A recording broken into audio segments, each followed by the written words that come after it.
I was 29 years old when I found the lump growing in my breast. I had had lumps before, but this one was different. It had been growing quite steadily for a while now, and I didn't know what to do. Finding a breast lump is no small matter for anyone, but I was from one of those families. You know, the families where all the women die of cancer. My mom, her sister, their mom, one of those families. At this point, medicine hadn't been able to help with whatever cancer the women in my family were dying from. It works for some people, but in my family, everyone had died. We were batting zero. I remembered watching my mom 4 years earlier go through the chemotherapy, the radiation, the morphine, the whole thing, and I remembered knowing deep down that this would not be my path. And here I was lying in bed one night, faced with this question: what other options are out there? That's when serendipity stepped in. The next day, as I was driving into town, my van suddenly lost control on a patch of ice. When I regained control and pulled over to the side of the road to catch my breath, a dark green Jeep pulled up beside me. It was Jim, a man I had just met a few weeks ago.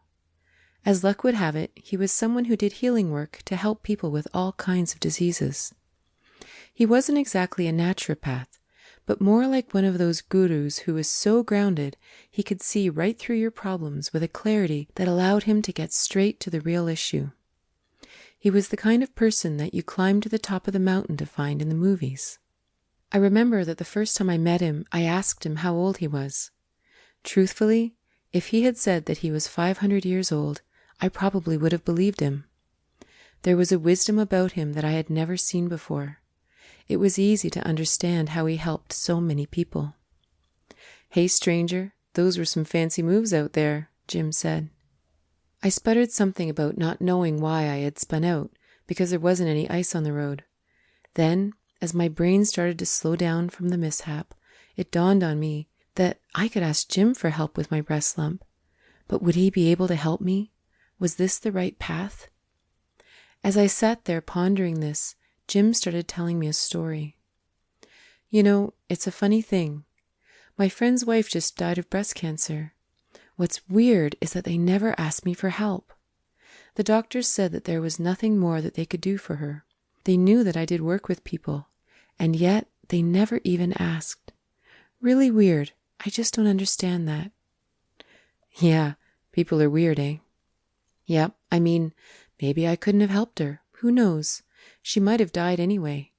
But you would think that they would have at least risked the possibility that I could have helped them out. I mean, all they had to do was ask. And then he smiled at me with this really kind, knowing smile. The kind of smile that looks right down into your soul and wakes you up to something. As I looked at him, 1,000 thoughts were going through my mind.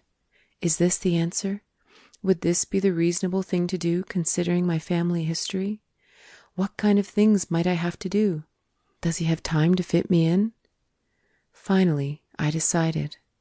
Jim, would you be able to take a look at the lump in my breast? This is not a book about alternative medicine versus conventional medicine. It is about ideas beyond both of these things. It is about beliefs and patterns that affect our health regardless of what treatment path we take. It is about understanding how and why cancer comes to us in the first place. It's about looking at why it runs in families. It's about looking at some of our beliefs and habits and wondering whether they are helping or harming us. It is about learning from the people who got better, the spontaneous healers. What sets them apart from those who die? What do they have in common?